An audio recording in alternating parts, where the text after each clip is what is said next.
नीलसरस्वतीस्तोत्रम्।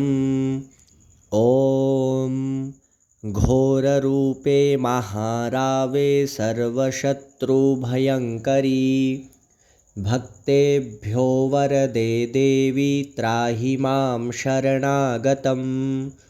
ॐ सुरासुरार्चिते देवी सिद्धगन्धर्वसेविते जाड्यपापहरे देवी त्राहि मां शरणागतम्।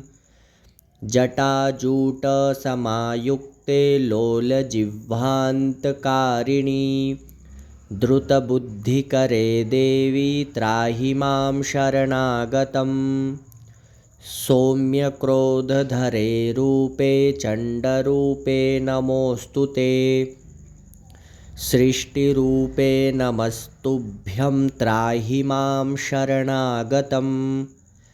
जडानां जडतां हन्ति भक्तानां भक्तवत्सला मूढतां हर मे देवी त्राहि मां शरणागतम्।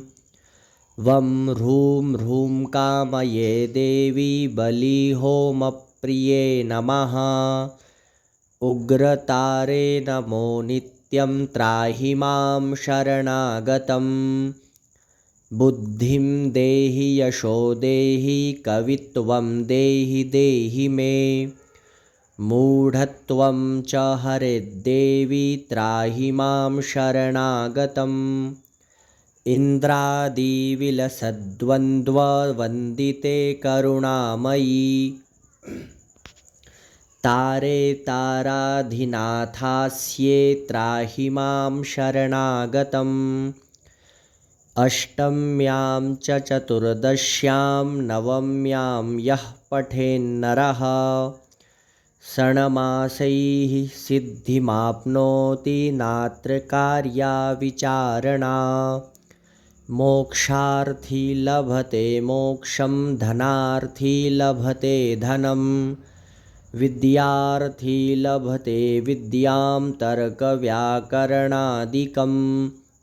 इदं स्तोत्रं पठेद्यस्तु सततं श्रद्धयान्वितः तस्य शत्रुः क्षयं याति महाप्रज्ञा प्रजायते। पीडायां वापि संग्रामे जाड्ये दाने तथा भये यः इदं पठति स्तोत्रं शुभं तस्य न संशयः। इति प्रणम्य स्तुत्वा च योनिमुद्रां प्रदर्शयेत्। योनिमुद्रां प्रदर्शयेत्।